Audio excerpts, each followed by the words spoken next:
and then we'll pick up where we left off. Thank you.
Okay.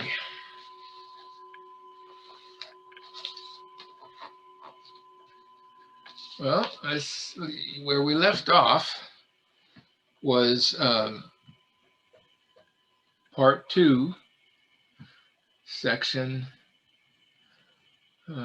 4 at the end. And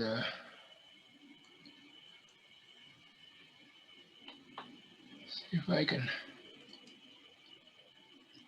Oh, shoot. Okay. I got to reopen the page because I forgot I had to restart the computer. The page wasn't open. So in part 1, we had sections 1, 2, and 3, which were Srimala getting the message from the Buddha and then expressing her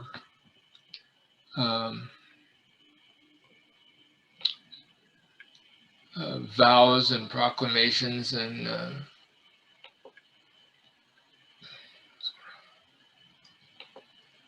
oh, Jesus. Okay.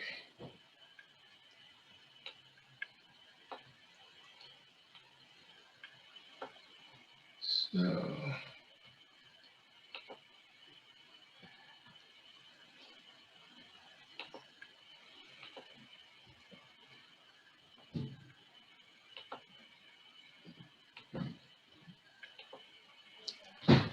okay, so here's the part 2 where we're at. And remember, part 2 only has the one section, section 4. The two longest sections are section 4 and 5. 5 is a little bit longer than section 4. But basically, that indicates somewhat the importance of the section as a whole. Okay, So, would it be the same as the chapter 3, clarifying the final meaning? yeah, that's what the Waymans Right. do it. So it's interesting, as far as the section goes, they have the same section break, but they then, I have parts and they have chapters. Yeah, I remember you mentioning all of And that. what I call chapter part 3, they call the second half of chapter 2. So they have the break at Right. the section 4 break,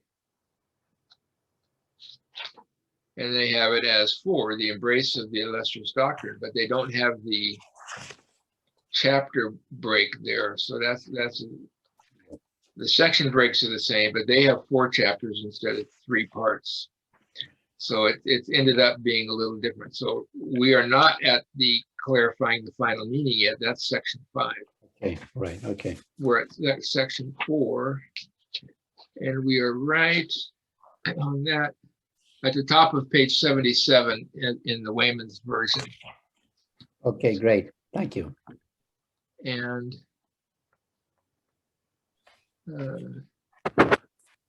for those of you who may be viewing this later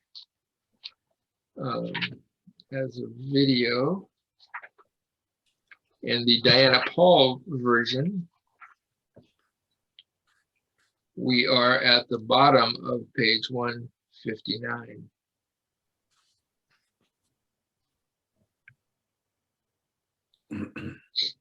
Okay, so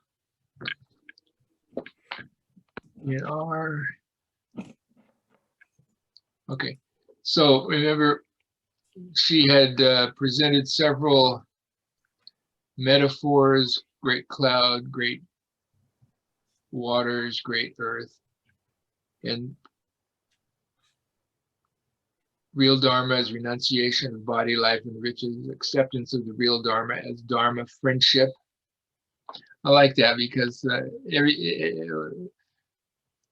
just to accept the real Dharma means that we are now in Dharma friendship, not only with others who accept the Dharma, but also with those who need unasked for friendship.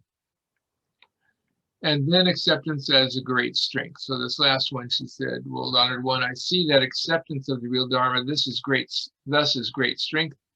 The Buddha serves as the true eye, the true knowledge, serves as the root of the Dharma, serves as the freely penetrating Dharma, serves as the refuge of the real Dharma, and even is all-knowing and seeing." And so we went over this whole idea that's spelled out explicitly in the Lotus Sutra, that the one vehicle is all about the Buddha coming to the world in response to the one great matter in order to show and lead people to have the Buddha knowing, the Buddha knowledge, and the Buddha seeing, the Buddha vision.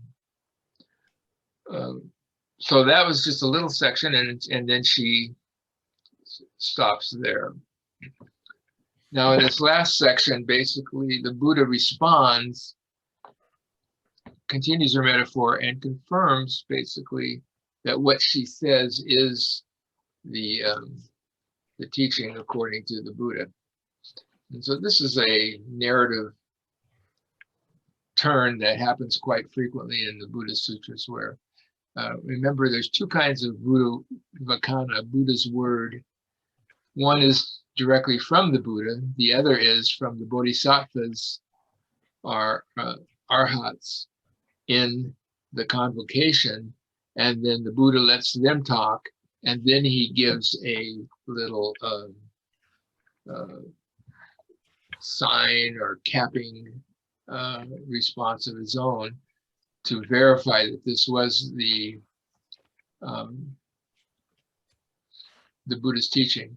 We don't see it in the short version of the Heart Sutra, but we do see it actually still in the longer version of the Heart Sutra. So here we go. At that time, now that's this phrase, at that time, we'll see it coming up a couple other times. That's one of the things that are used as a marker of a topic. It's not necessarily what I would call a new section, but at least a new subsection of the bigger section. At that time, the world-honored one's mind was aroused in joyous accord by Srimala's articulation of the great zeal and strength of acceptance of the Dharma. So it is, Srimala. Thus you have articulated the great zeal and strength of acceptance of the real Dharma. Like a being of great strength having a little strike against a part of the body that gives birth to great suffering and pain, so it is, Srimala, a little acceptance of the real Dharma makes Mara suffer afflictions. I do not see any other remaining single good Dharma that makes Mara grieve and suffer like a little acceptance of the real Dharma.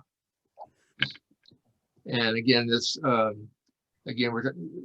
good Dharmas are the Buddha Dharmas that are basically non-dualistic, without outflows. And just a little bit of this. Now, what's this going on here?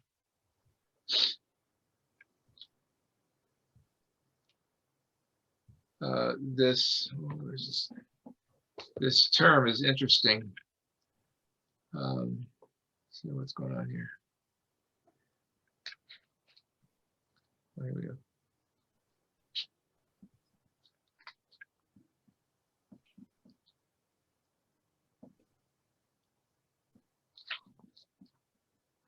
It refers to basically, it's like an acupuncture point or an acupressure point is what's being referred to here.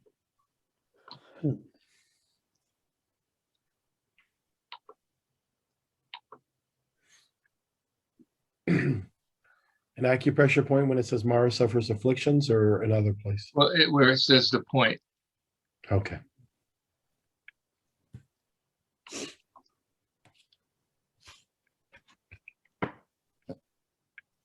I'm having it again. I would have had this all set up if my computer had not crashed on me. So I'm just pulling it up. We're riding along with you, man. It's a good ride. Okay, here we go.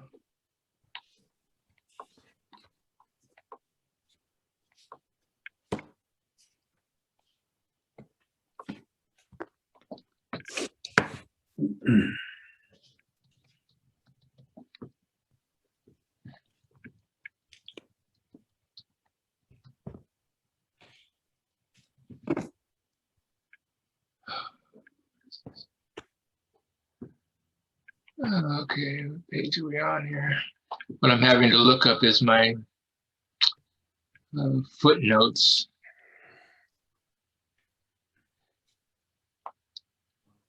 To the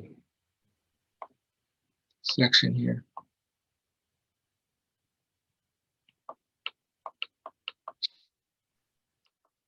Okay, almost, there we go. Okay, so the Sanskrit word for this is Marman, M-A-R-M-A-N. And it's translated as the mortal spot or the vulnerable point. And it's this idea of any exposed, weak or sensitive part of the body. And as used in martial arts and acupressure type healing, where even a slight touch may cause great pain or even result in death. There's no universal consensus on how many points there are on vital members or organs that there are in the body. They range between counting 64 and 120. Because such spots must be protected, the term has the connotation of something that must be kept secret or concealed from others, and is also used for any hidden meaning, secret, or mystery that makes someone vulnerable. So what's happening here, of course, is there we go.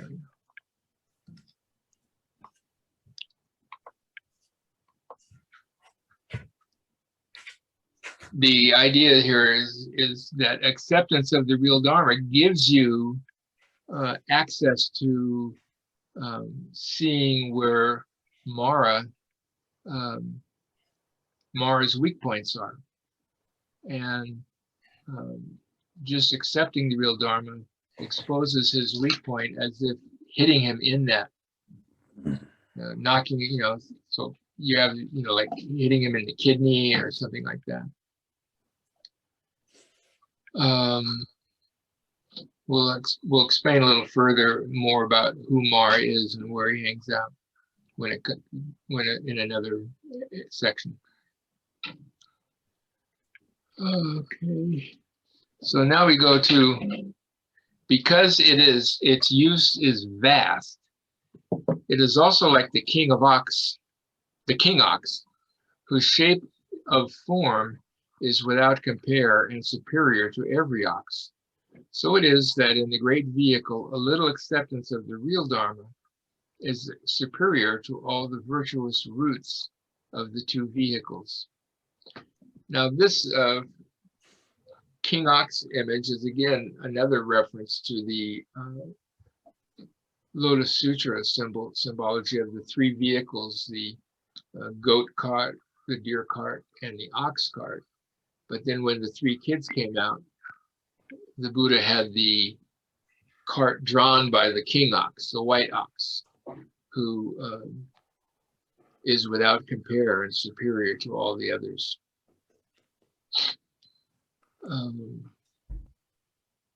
So that's another metaphor or image that the Buddha he liked this great strength image, and so as the narrative goes, he's layering it on. The next one, just the idea of the vast. So go back, because its use is vast. That again, remember, refers to the Gunabhadra's title that this is a Vaipulya Sutra, a sutra of vast meaning. So this is just another reference to this Vaipulya image that is used as along with the one vehicle designation. So then we get to, because its use is vast, it is also like Sumeru, the king of mountains, that in strict propriety is distinguished as superior to the multitude of mountains. So it is that in the great vehicle, those who renounce body, life, and riches, by using the mind that embraces and takes up the acceptance of the real Dharma, are superior to all the virtuous roots of those who do not renounce body, life, and riches in the early stages of the great vehicle, not to mention the two vehicles. So several things are going on in this paragraph. One of them is the obvious reference to Sumeru, which is part of the Buddhist cosmology adopted from the Hindu cosmology.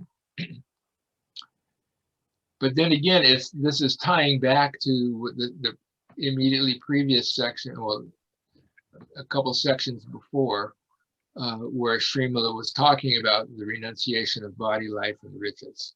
So again, and as the narrative is flowing here, the Buddha is tagging backwards and saying, yeah, all that about the virtuous, about the three renunciations of body, life, and riches is important and is part of what this teaching is about. But interestingly here, now look at the last part of this sentence. in the early stages of the great vehicle, not to mention the two vehicles. So what it's saying is the renunciation of body, life, and riches is acknowledged by both the great vehicle and the two vehicles. That is the great vehicle when it's designated as the third vehicle, and the two vehicles. But in the great, here it points out in the early stages of the great vehicle. And a little bit in the future, in the next section, we're going to get to the designation of what is an early stage bodhisattva and what is a later stage bodhisattva. And the later stage bodhisattva is at the stage of renouncing body, life, and riches. For this reason, Srimala, you should use acceptance of the real Dharma to open and instruct the multitude of beings in the teaching that converts the multitude of beings and establishes the multitude of beings. And then I've added the bracket in the real Dharma. That's where they're being established. So it is, Srimala, the acceptance of the real Dharma thus is a great benefit, thus is a great blessing, thus is a great fruit. Srimala, as I, in numberless upon numberless aeons, articulate the meaning and benefits of the virtuous merit of acceptance of the real Dharma, I do not get to an utmost boundary. This is because acceptance of the real Dharma has immeasurable and endless virtuous merit. And as we talked about earlier, here's this immeasurable and endless as another way of saying inconceivable. This is the theme of the great vehicle of the Mahayana, as well as its the one vehicle view of the Mahayana, is that this not only is the virtuous merits, but much of the teaching itself is immeasurable, inconceivable. So if we go back a bit, now this three thing here, thus it is a great blessing, thus is a great fruit. Oh wait, no, it starts off. Thus is a great benefit, thus is a great blessing, thus is a great fruit. This calls back to what we had talked about earlier.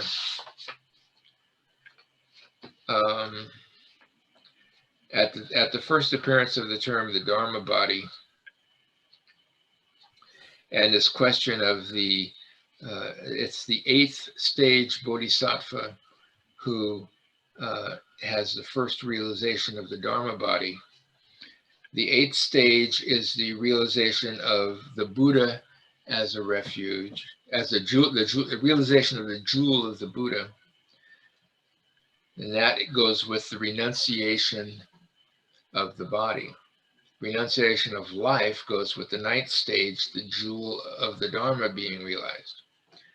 And renunciation of riches, possessions, is the 10th stage, the highest stage of the Bodhisattva, who now is manifesting the jewel of the Sangha. So here, this is a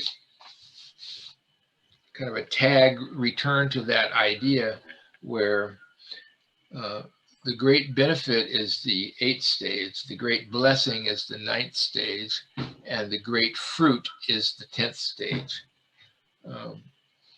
That where it said the early, up above where it said the early stages of the great vehicle up here, this is referring to the 1st to 7th stages, the early stages. And so even though the bodhisattvas are practicing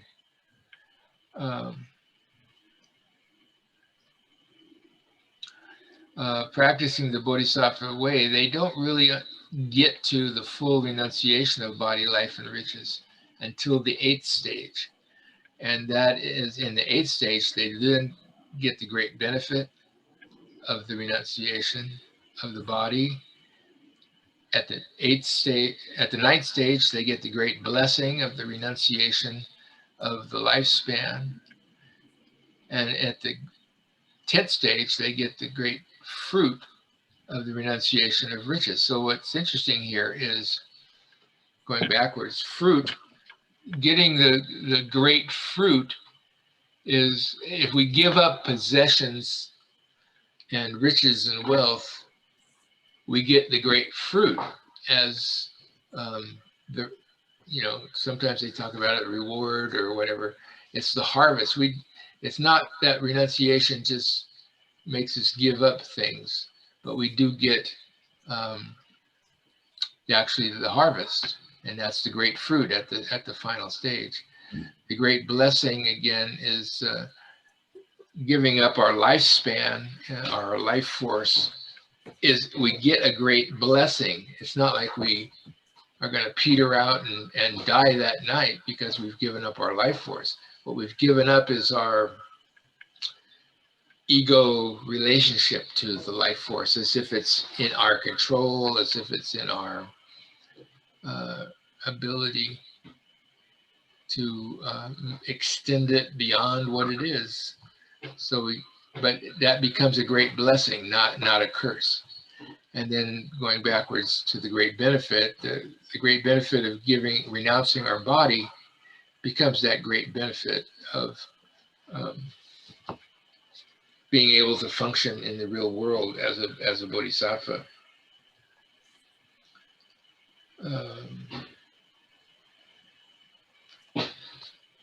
So it is important to understand that these three greats, again, we talked about how that word great comes to mean not just big, but the whole package of what greatness can mean imagistically, symbolically, metaphorically. And so this is, again, this whole section has been about the one vehicle embracing the bodhisattva path and that idea of the bodhisattva stages.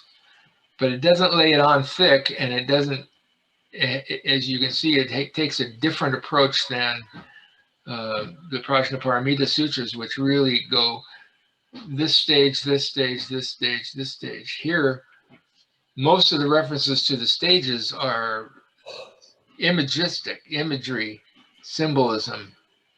And it does, you sort of do have to have the context to know that that's really what they're talking about when they talk about great blessing, great fruit, great benefit.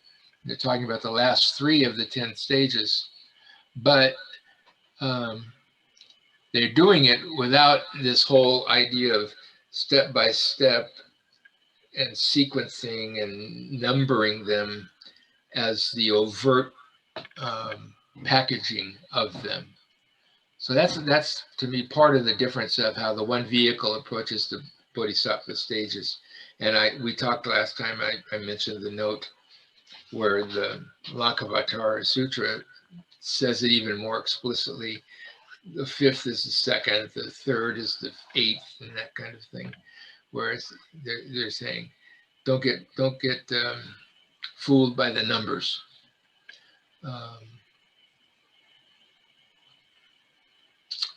So with that, he says, I do not get to an utmost boundary.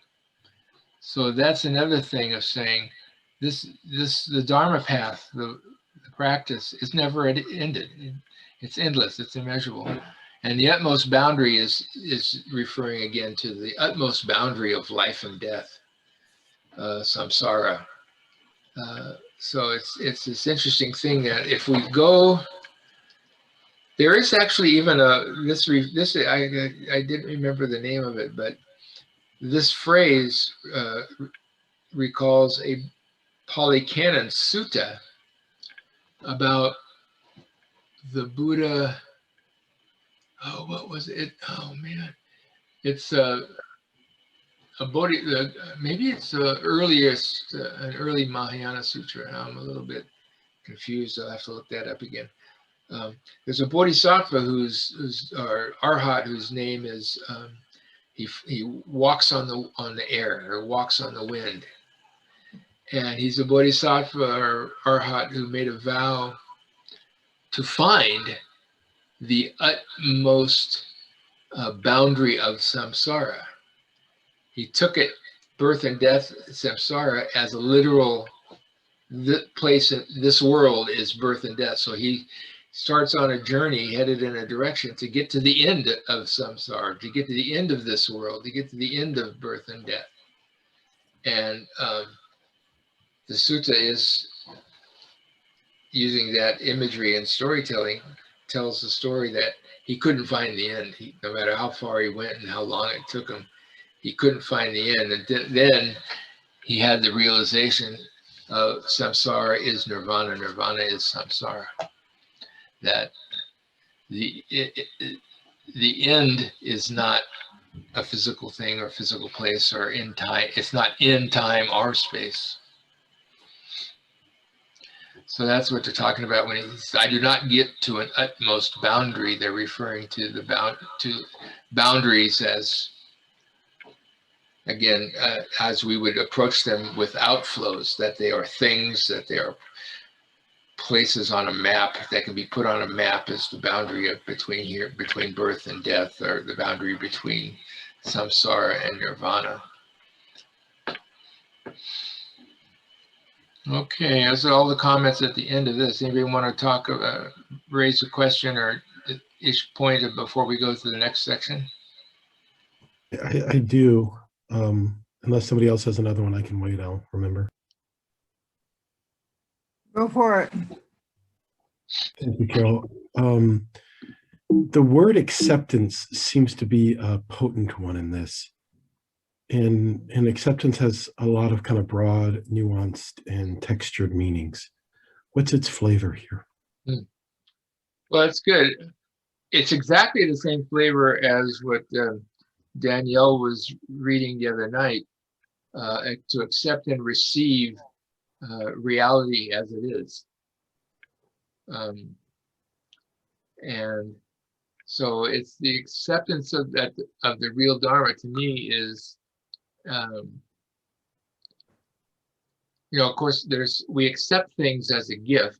Everything is, and so when we accept the real Dharma, that's accepting the real Dharma as the gift of the universe. If you want to look at it with that kind of transactional framework, that everything, Yatha Bhutam, D.T. Suzuki called the clarion call of Buddhism, both in the Pali Canon and in the Mahayana Canon. Yatha Bhutam means that which is, or you know, could be loosely translated as just this, or that which is present. And so that's what it's talking about, is that acceptance of the real Dharma is to accept that which is present as the what is of reality that we are able to be aware of. It's not the what is of reality of all that is, it's the what is of reality that we are aware of. The just thisness. So that's what to me, the acceptance of the real Dharma means. Now, the real Dharma as the term itself also has layers. It means the real, of course, is when I said the term reality.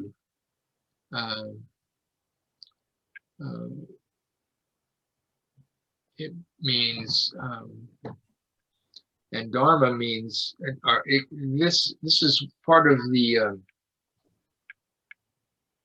ongoing issue with the word Dharma, is that it has such deep connotations that you know, if we try to just say it means one thing, we'll get tricked.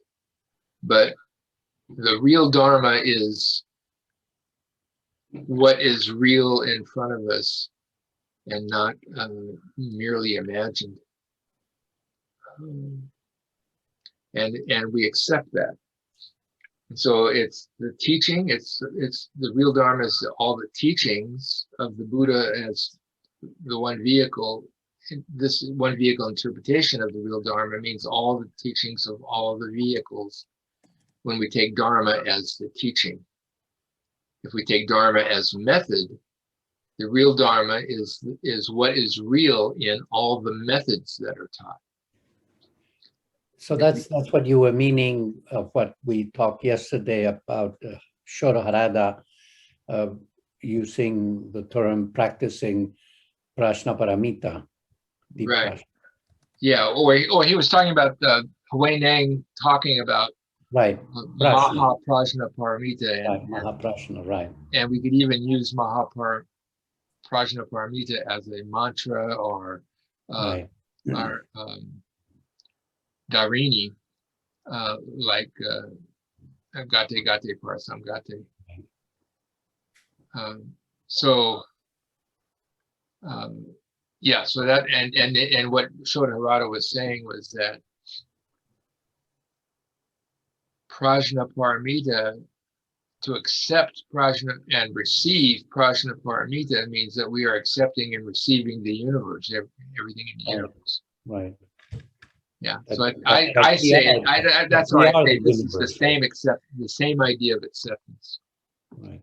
That we are it also, Yeah. right. You know, I don't remember exactly, but reading the Buddha sitting next to each other, that two Buddhas seated side by side by Lopez and Oh yeah, that's Lotus Sutra reference again, right? right. And in there is that famous phrase, only a Buddha and a Buddha. Right. And that the term that I was just so excited, you know, because the term that Nichiren, the Lotus Sutra people, you know, the recitation of the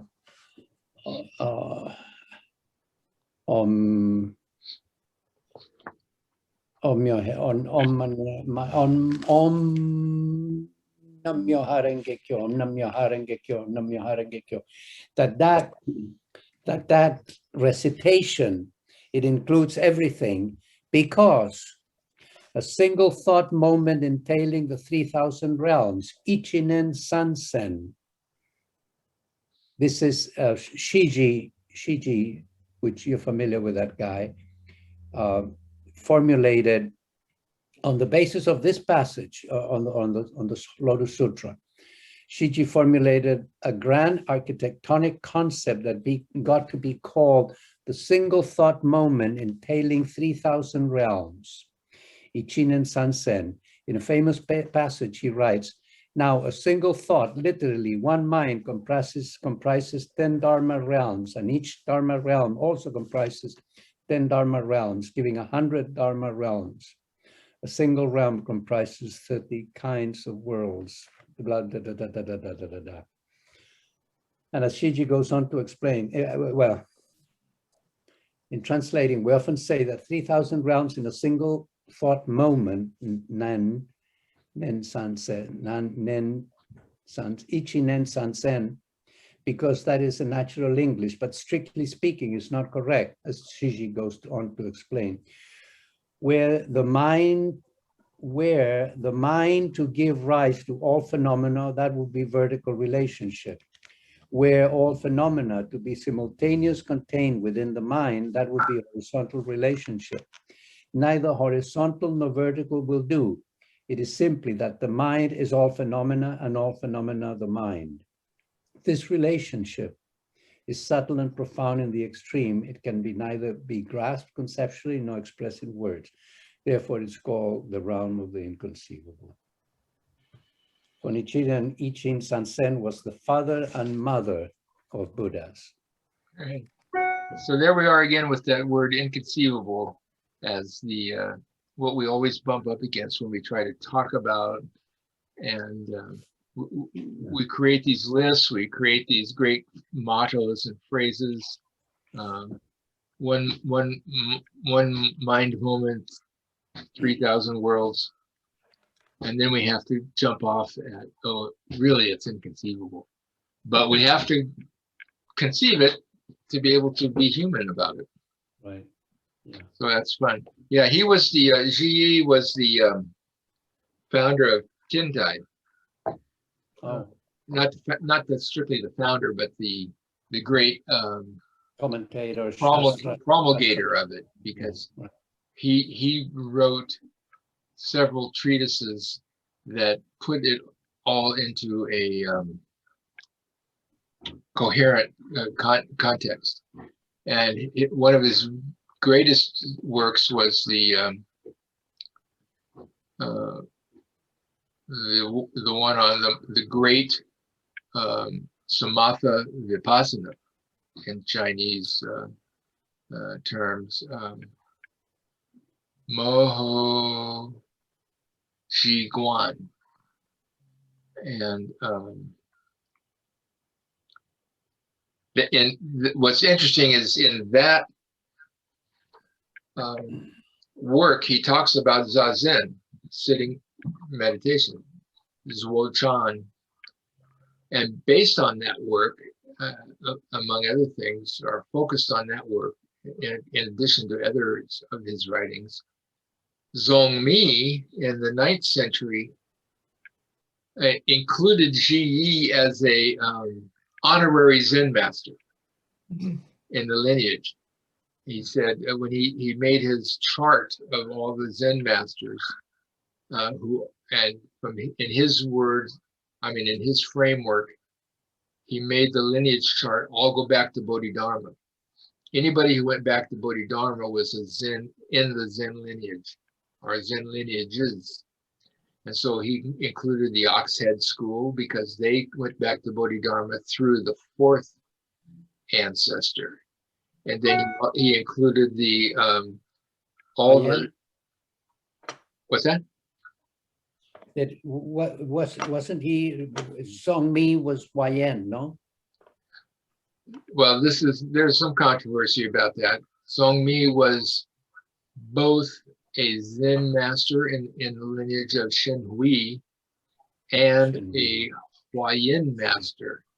And after Zongmi, many Zen masters tried to disavow him as being a Zen master, and said, oh, he's just a Huayan teacher, because that was in the period where you had the backlash, or let's say the fundamentalism approach to not dependent on words and letters, teaching outside the teachings.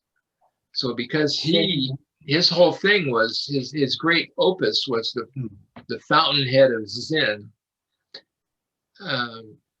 And he, of course, Chan, the fountainhead of Chan or Zen, where he meticulously connected the teachings of all the Zen teachers of the schools he knew.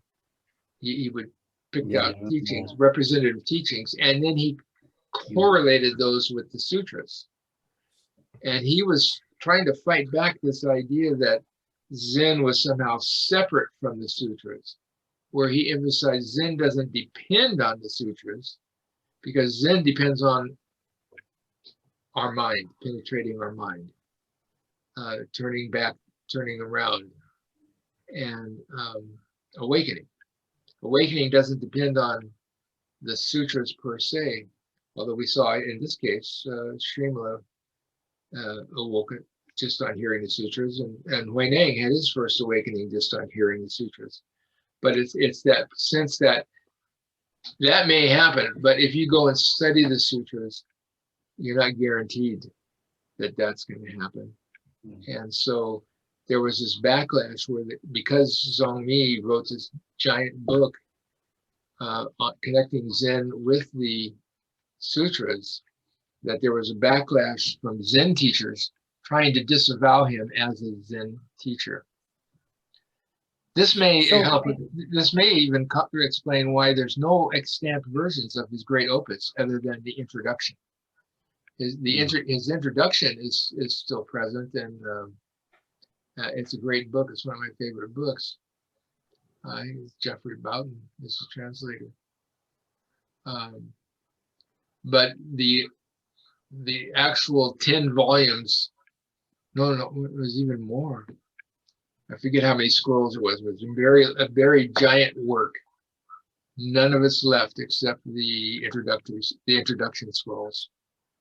And I think, yeah, I wouldn't be surprised if the reason that it was not left is because those same people who said, "Oh, he's not a Zen master," were trying to get rid of what he was doing there, because they wanted to divorce Zen from the sutras. So Gregory, this is the two guys that start with the name Shen, and one was Shen Wei and the other one was Shen Hu. I always get them dyslexic. Well, you know how I get it, how I know which one is the right, so to speak, the right one, as far as Zen, is Shen Wei, because of "oui" in French is yes. Ah, I did that homo, whatever you call it, Yeah, some kind of homophobe. something. Right. Shen Wei, so Shen Wei is the right one, and Shen Wei and Shen Yu. right. He's the one that went up to the Capitol and became known as the Lankavatara master. Right. But while Zongmi did do an analysis of the of nuances in their teaching, including the nuance that Shen Hui emphasized, the sudden and gradual approach, Zongmi said they are both authentic Zen teachers, stemming through Huineng back to Bodhidharma. So, what was the original point of bringing up Zongmi? Basically, because he saw Zhi Yi as an honorary Zen master because he couldn't attach him to the Bodhidharma lineage. But he said, based on his reading, based on Zhi Yi's works, it was clear that he had an understanding and personal experience of what Zazen was all about. And so what Chan was about. So he did call him an honorary Zen master, which that's kind of fun. It's, that's basically off the track of Queen Srimala, but I think it's a very kind of important thing, because when you connect to the one mind moment in the 3,000 worlds, you see that's the sort of Zen connection that he had, that Zongmi was basically acknowledging and praising.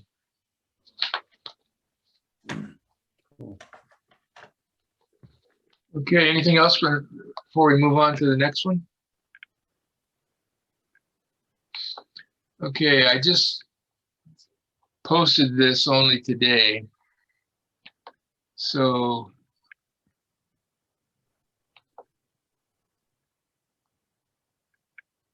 it's weird. I don't looking. What do you see on your screen? I don't. Oh, there it is. There's the green. I couldn't see the green frame. Okay, so this is the right page.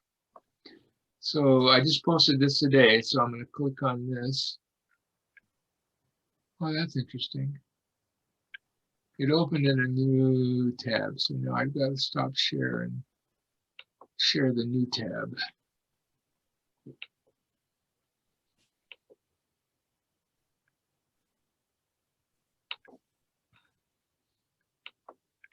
Okay.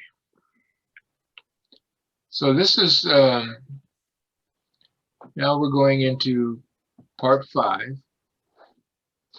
section 5, excuse me, part 3, section 5.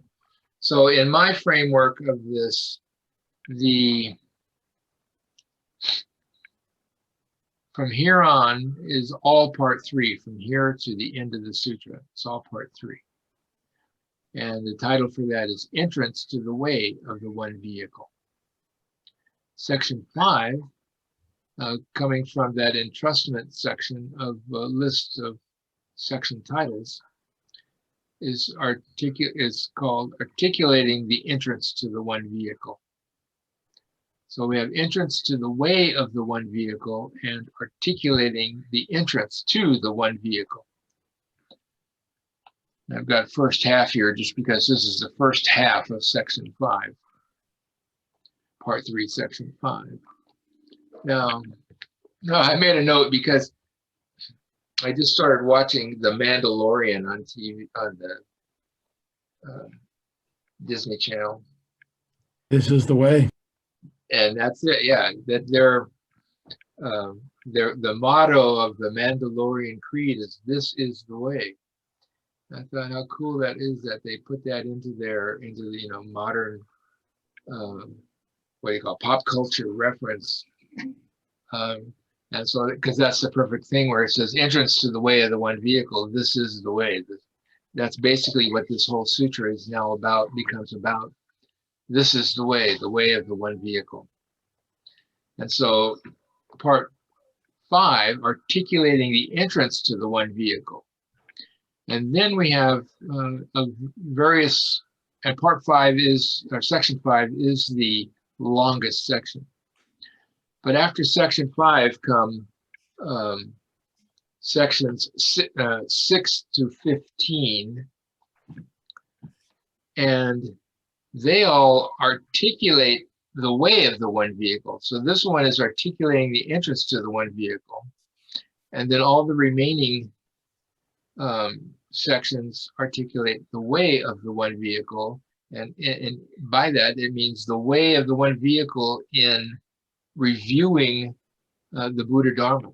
So we'll have sections on the Four Noble Truths, section on emptiness, sections on Dharmakaya, section on Tathagatagarbha. So it's basically how the one vehicle, the way of the one vehicle approaches and reviews these other clearly established Buddhist issues, the Four Noble Truths, the Three Jewels, and that kind of thing. So that's why I like this. This is the way, because now the sutra now, after having 4 sections of introduction, the 3 sections of Queen Srimala introducing herself and the Bodhisattva vows, and section 4, the introduction of the acceptance of the real Dharma, and its importance and its inclusion in what's being talked about here. Now we get to what is legendary, colloquially called the meat and potatoes. We're getting to what this sutra is all about, and that is the one vehicle. And so in the title here, this is the first mention of the word of the one vehicle. And it's very interesting. It's almost like a flirtation or being coy, that through the first 4 sections, the one vehicle isn't even named, isn't even stated. And in the 4th section on acceptance of the real Dharma, they sort of approach it. And as we've noted several kinds of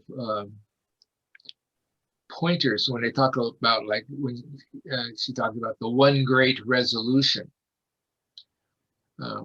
Whenever you have that kind of the one this, the one that, you're on the playing field of the one vehicle. But it was never mentioned. So now here at part 3, section 5, we have mentioned the overt introduction of the term one vehicle. But it's still a little coy here. It's still flirtatious, because this whole section is it's the largest section, as I said, and we don't get to actually naming the one vehicle until the second half of this section. We've gone past the mere introduction of the idea, but now we're getting to the what would we call it? The transition phase. We're transitioning from the introduction to the full understanding of the one vehicle. So the first half of this section 5 is transitional, is how I put it.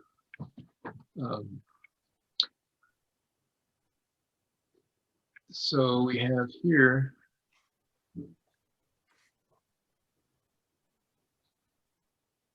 articulating the entrance to the one vehicle. The Buddha told Srimala, "You may now further articulate as all the various Buddhas so articulate the acceptance of the real Dharma. So now he's saying, okay, we've just gone over what all the images and metaphors for acceptance of the real Dharma has been. Now articulate it directly, is what he's saying. And articulating acceptance of the real Dharma directly leads us to the entrance of the one vehicle. Srimala addressed the Buddha, excellent world-honored one, yes, so do I proclaim the teaching. Now in this first section, again, we've got these different subheadings, and I've broken it down into, let's see what we have. I've broken it down into 8 subheadings. Let me see if I can find that. Right there. Okay. Here we go.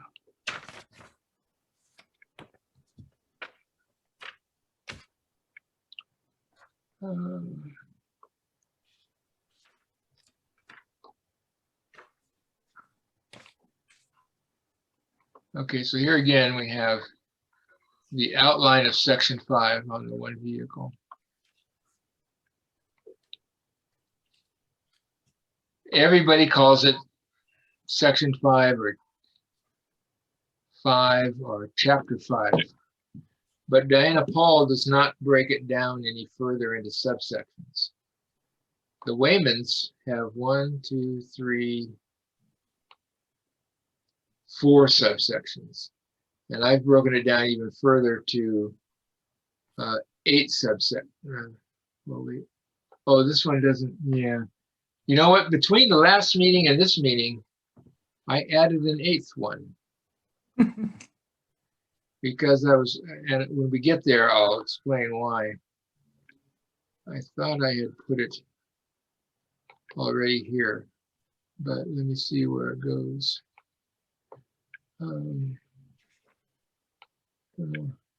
I would have sworn that I edited this, but and put it in the list here, but apparently I did not.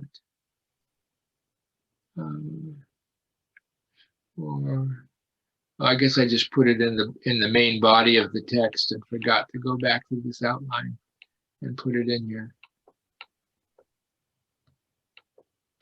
So what happens is that 7, the faith in the idea is that it's called up to be faith, and we go through several sections before we get to the question of the one vehicle. So what happens here is we start off with this first section. Where are we here? Here we go.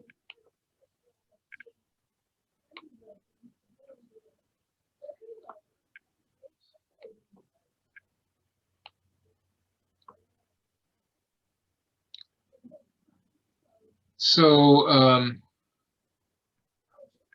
oh, excuse me, got ahead of myself. Okay, so this first one is, then she addressed the Buddha declaring, world-honored one, that which is acceptance of the real Dharma is the great vehicle. Because why? That which is the great vehicle produces and gives birth to the mundane and transmundane good dharmas of the listener disciples vehicles, listener disciples and causally awakened. World-honored one like Anavatapata, producing 8 great rivers, like that does the great vehicle produce and give birth to the mundane and transmundane good dharmas of the listener disciples and the causally awakened. World-honored one, it is also like every kind of seed that in all cases relies on the earth and yet is able to emerge and grow. Like that are all the mundane and transmundane good dharmas of the listener disciples and the causally awakened, relying on the great vehicle and yet are able to increase far and wide. It is because, well-honored one, by abiding in the great vehicle and accepting the great vehicle, immediately this is abiding in the two vehicles and accepting all the mundane and transmundane two good dharmas.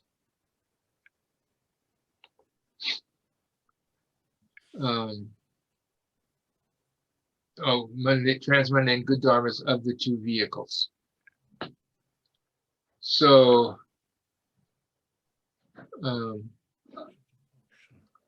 this is because it ends here with the two vehicles. That's how I put it in my title, that the great vehicle is inclusive of the two vehicles. So here we're using the two vehicles are named listener disciples and causally awakened.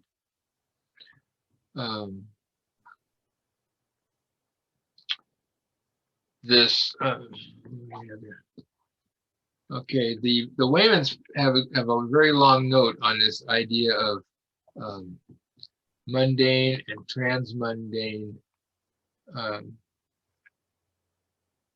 good dharmas. They use a what I find to be another one of their kind of odd translations. They call good dharmas the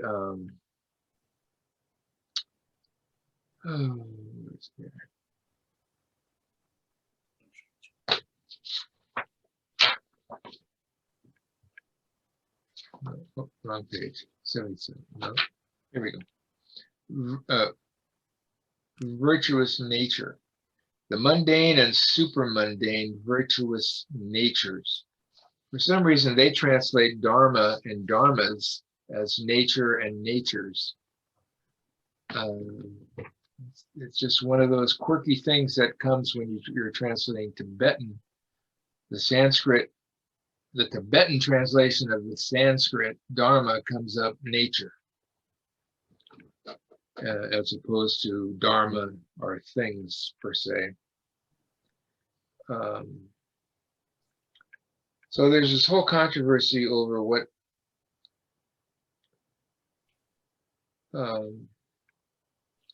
is a mundane dharma compared to a transmundane dharma or a supermundane dharma.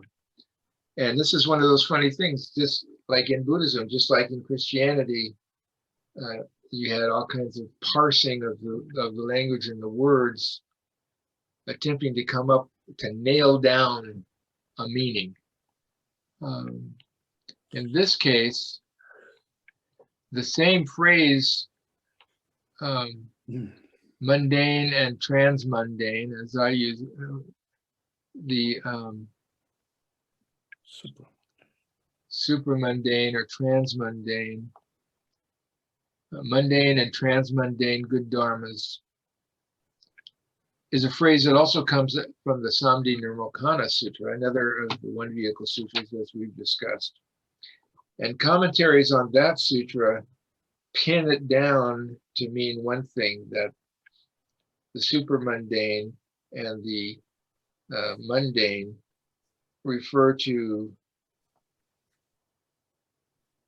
the status of the people having the view. And the Waymans say here, in contrast, the Srimala takes the virtuous natures as mundane or supramundane according to whether a defiled or undefiled consciousness views them. So there's a nuance here and difference. I haven't gone back to the Samdhi Nirmokana Sutra to see if what they say about it in that sutra is what Tsongkhapa said about it. I never trust Tsongkhapa to be honest or accurate. Let's put it that way. Not honest, but to be accurate when it comes to talking about what's in the sutras, because he has his own framework that he's pushing everything into his Madhyamaka frame of reference. So when he tries to talk about the Samdhi Nirmokana Sutra, which is a one vehicle sutra in terms of his Madhyamaka frame of reference, he does a lot of editing and cutting and pasting. Be that as it may, I do agree here that it's not the person who has the view that makes it a mundane or transmundane good Dharma view. It's whether the view itself is, he has, the Weymouths used the word defiled, and I translate that as afflictions or afflicted. It's whether the person's consciousness who views dharmas is afflicted, and to what degree, whether or not they are seen as mundane dharmas or transmundane dharmas. To put another way, when we look at things, dharmas as things, and if we look at them as objects, separate objects, we are in the realm of duality and afflictions, and not seeing the unified, unseparate Dharma, and which is seeing them as both mundane and transmundane. And so the way I look at it is, if a person is viewing it only as a mundane Dharma and can't see the transmundane, that's the afflicted view. When we can see the transmundane and then return to the view of the mundane and see how they play off each other, and how the transmundane is included in and embraces any of the mundane views. In other words, we see how non-duality is included in and embraces duality views. That's the what we're talking about here. So, Gregory, yeah. let me read this very short piece that in the footnote 47 on the Weymouths. Right. Says that in a way that clarifies that the mundane virtues are held to be the fruit of calming to the mind, parenthesis, and the supramundane virtues the fruit of clear vision. At the very beginning of the first paragraph of the footnote 47.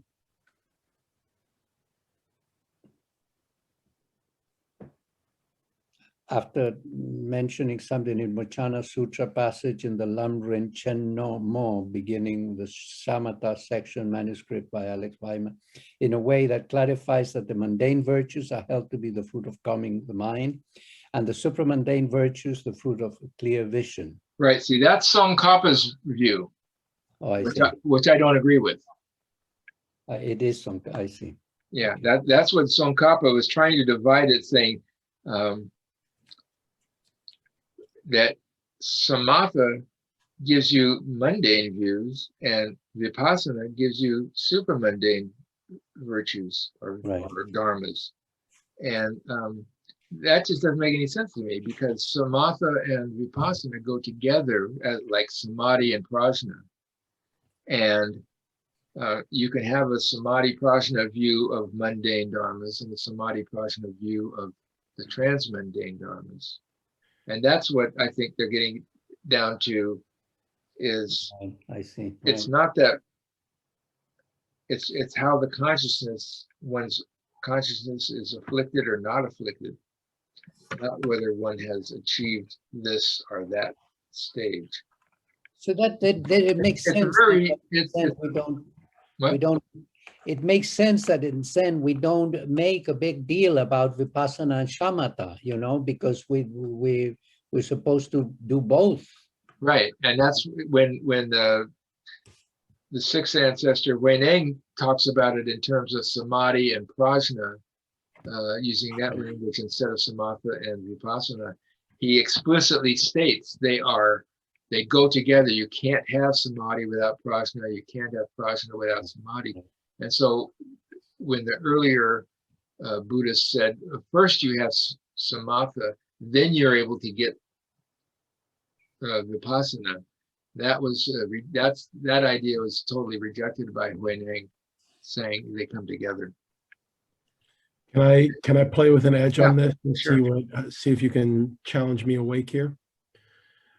if I were to be on the side of whoever this person is that you're arguing against, I might say, but the mundane and the transmundane echo each other in the same way. And, Echo each other in the same way in relation to what? as Samatha and prajna, Vipassana. as samatha and prajna. Well, that's what Tsongkhapa was trying to say, and I don't think it's correct. Well, fix me up because I still agree with myself enough that I don't want to walk around accepting the false dharma. Mundane dharmas are mundane good dharmas means we've seen that we've taken the mundane dharmas and we now see them that they are actually good dharmas, not defiled dharmas. Got it. So it's holding the mundane as if it's fundamentally the full truth and then treating everything from that mundane perspective without the transcendent wisdom woven into it. And that becomes No. Okay. We can't treat it that way unless the transcendental wisdom is woven into it. Right. I'm glad you said right, Danielle. I'm more lost than I was before, but that's okay. I'm like koan lost, or my brain is going to shake it So- up. And Yeah, no, I think this is really, it's hard to talk about this. But it seems like, maybe this is just an anecdotal in the sense of that what I often, when I meet Vipassana people, Mhm. in general, please don't, right, that I remember once there was a man in a sesshin in Ohio that literally spent the whole session, and he's a very serious person, and you name it, it wasn't some crazy weirdo. I like But- the crazy weirdos for the record. Okay. Keep going. Sensing and observing the clavicule, a pain in the clavicule, and from pulsating, from being sharp, from being, and it was very weird. I was fairly new teaching. And I said, you keep on talking about this. And it's like, and really, this was the wrong thing to say. But I said, but who gives a shit? Mhm.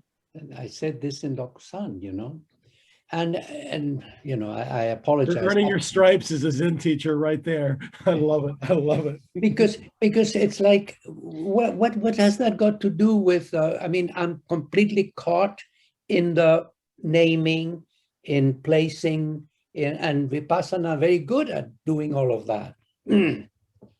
Like the jokes go, in a Vipassana retreat, it could be like, people go, smelling, coughing, heat. Oh, there's a fire going on. The house is burning down, as a joke, you get so caught in naming everything and being detached from whatever the name is saying, that in the meantime, your body starts to burn, the house is burning. But you know what I'm saying? You understand the difference?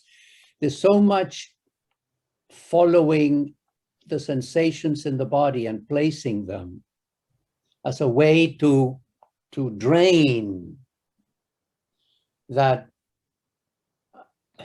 the strong shamatha, single mind practice of quieting the mind by keeping the attention on the breath, let's say, just the breath, and things dropping away because there's nothing left but just this body breathing there. And that can certainly turn into an experience of Kensho. But there is no naming, there is no cataloging the experience that I'm observing, because there's no one observing. So that's the problem sometimes with just hanging out with the Vipassana method of just naming, But then with if you quiet the mind enough and you experience that true nature,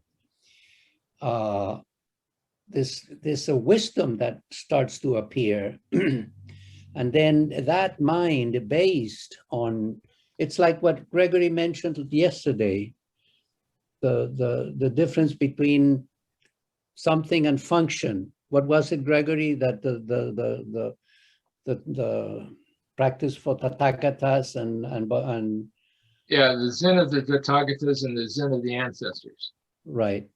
And one of them is the function, is the practice of the function of the Kensho, if you will. Right. That's the ancestral Zen, or the Zen of the ancestors. This feels like a non-trivial practice opening for me. It doesn't feel like it's opening. It feels like the cliff wall is getting steeper and maybe I'm being hanged by my toes over it. But that's good. I like it. I know that it'll open at some point in a good way, but I'm really feeling good and impressed by this ancestor. I feel like you're talking about the same thing, but I don't yet see it as the same thing. And so because of that, I'm stuck, but that's okay. I mean, That's like, okay. Yeah. I know how to practice with stuck. That is koan study, you know, that's all right. So if we go back to just scanning through this subsection 1, we see that this phrase mundane and transmundane good dharmas are of the listener disciples and the causally awakened. So this again is a folding in of the two vehicles, saying that the two vehicles are within the great vehicle. Right. And in the two vehicles, especially in the listener disciples vehicles, the Shravaka vehicle, the That's Shravaka the voice hearers, often in other sutra language, right? Is that What? right? Is that called the voice hearers sometimes? Yeah. Listener or hearer are the words. Shravaka means literally someone who hears or listens. Yeah.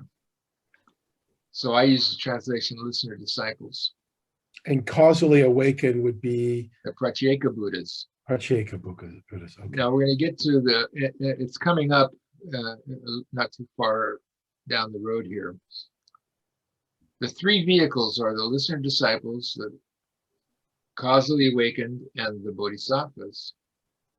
But then Gunabhadra uses a term, he changes the terminology to emphasize the realized state of each of these vehicles. Yes. So when he's talking about the realized listener-disciple vehicle, the word becomes arhat.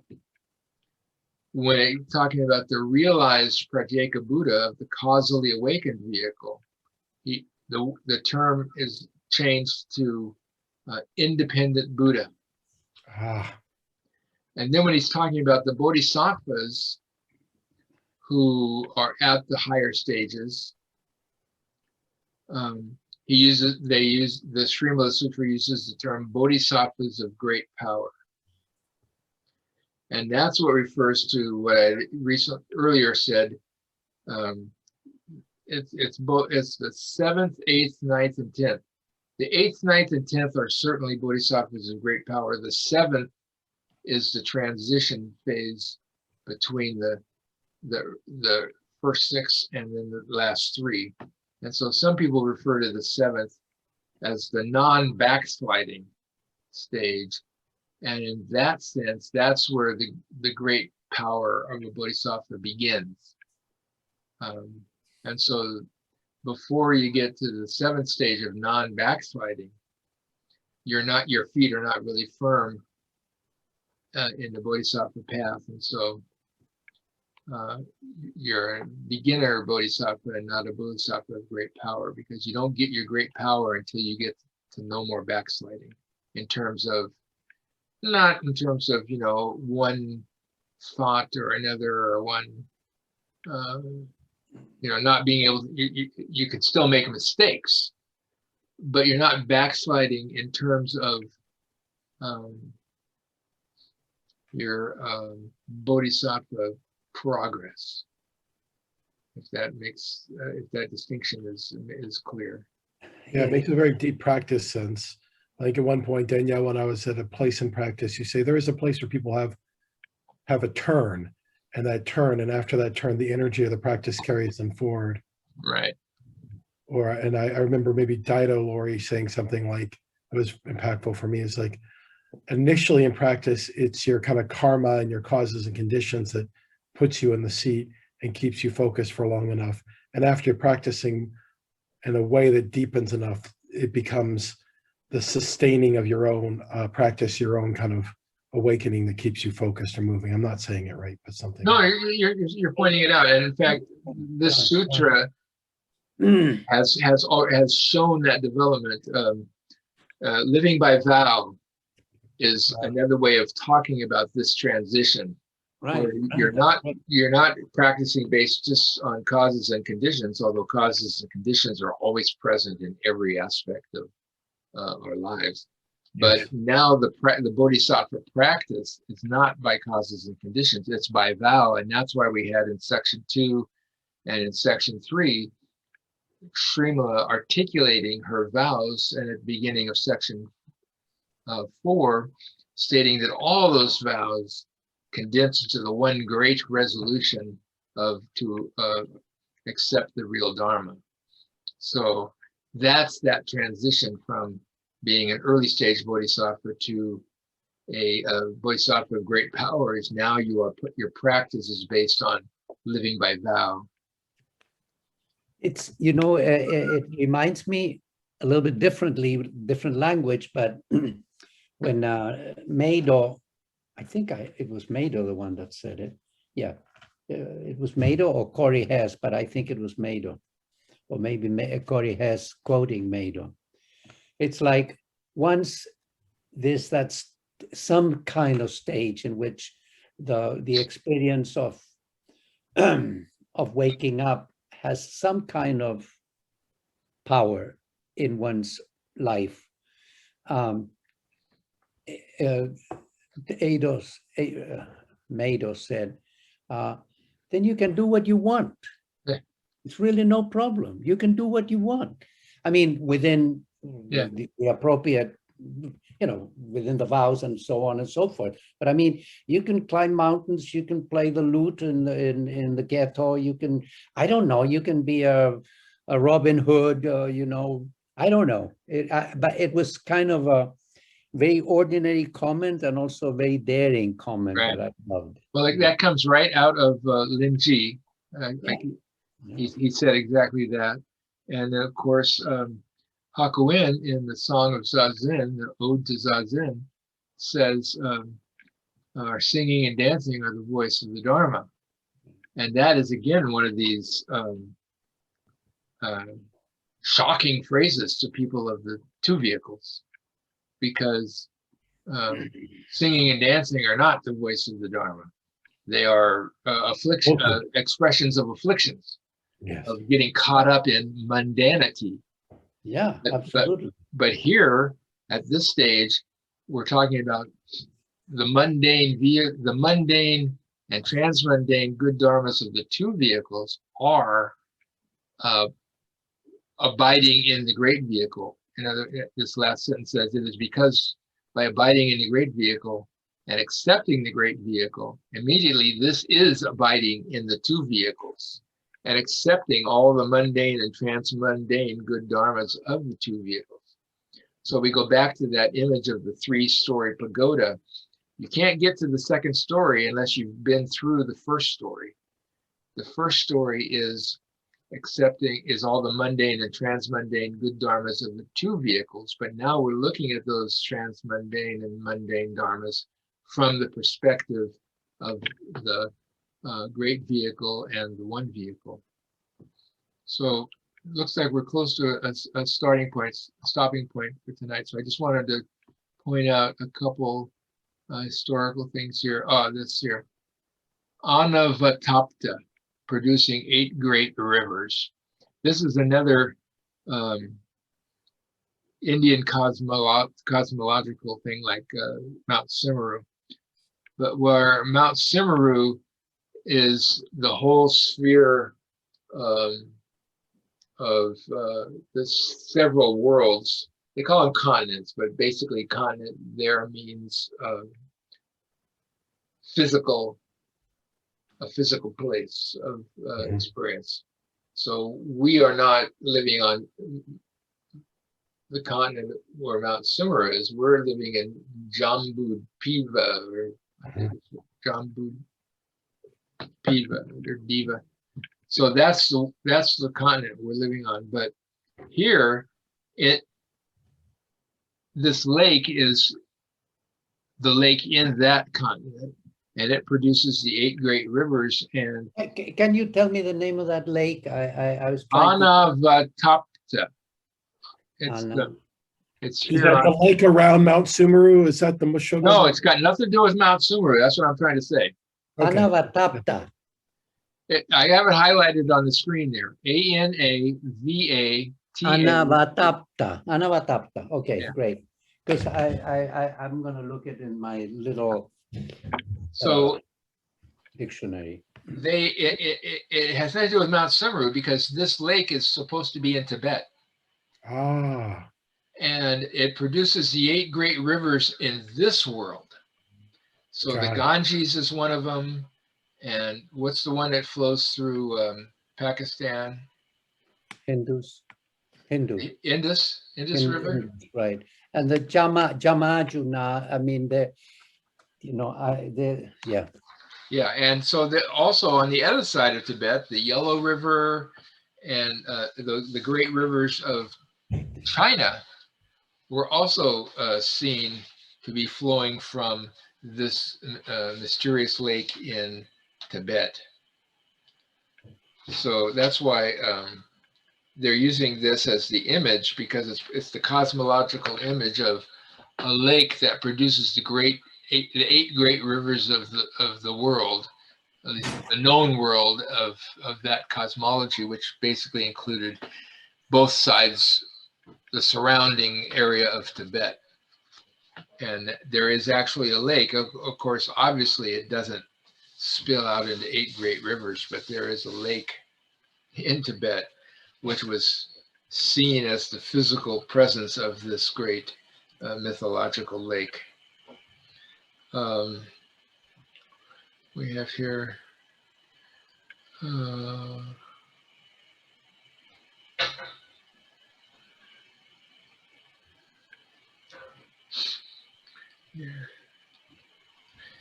I pointed out the question of there's no separate great vehicle here. This is the importance of there's no separate great vehicle. The separate great vehicle abides also in the 2 vehicles. Vice versa, the 2 vehicles abide in the great vehicle.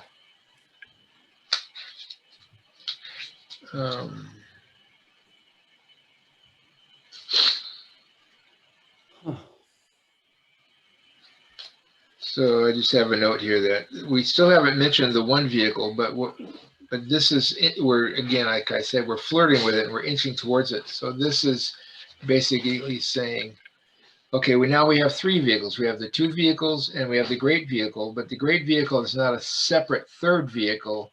It is a incorporating vehicle. So that concept is presented here as a very gentle way of we're nudging our consciousness framework towards the 1 vehicle in this section by pointing out that the great vehicle is inclusive of the 2 vehicles. And we'll wind up, because of that inclusiveness, the great vehicle is the 1 vehicle. So I guess we could stop there for tonight. We have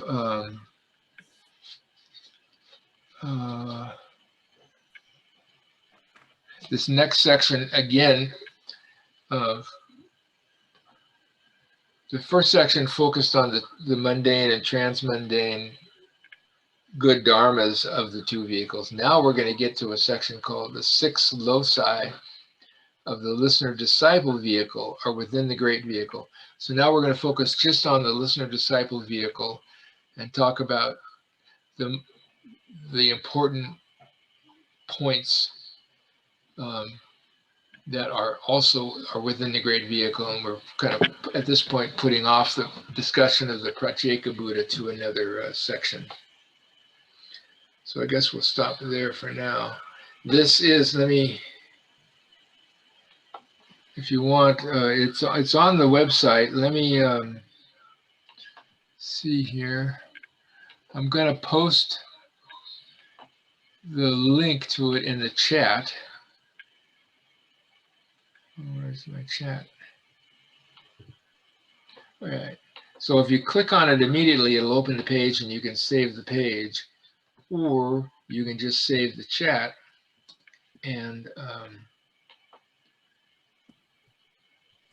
it'll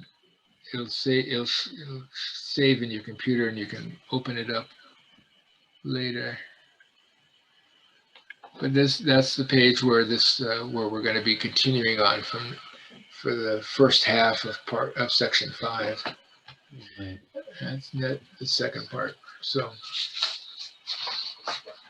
there we go. Any final words or questions or thoughts? Oh, thank you. It's taking me a little bit of, like all these sutras, they're so unusual, but it's starting to be fun the last couple of times at least, that really was fun. Yeah, what's interesting for me also is there's so many references in this sutra. There's so many references to all the other teachings that it can get complicated and confusing.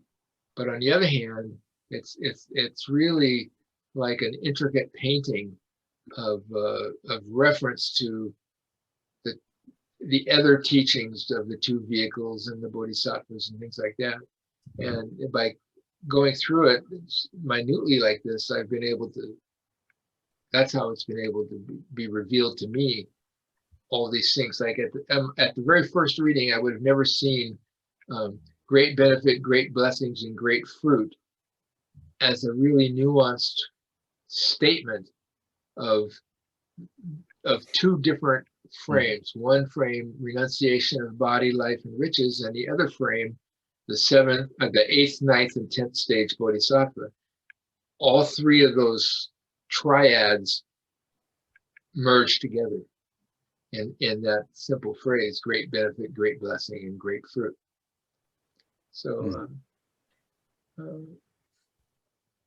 so that's what's so fascinating to me, is whoever wrote this sutra, it's said to be the words of the Buddha and Srimala and all of that, but we know that historically in some situation, a single person or a group of people were truly inspired and received the revelation of this sutra. That's how I look at it. That the revelation of the sutra is the Buddha's voice.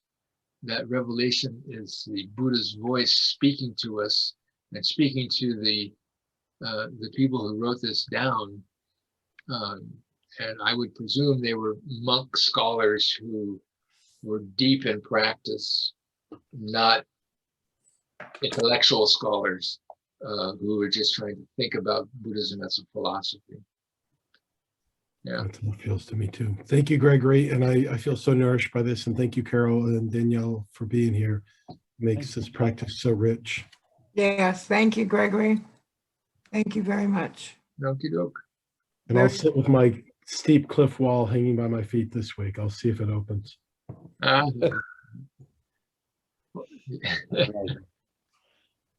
Thank you. Bye. Bill.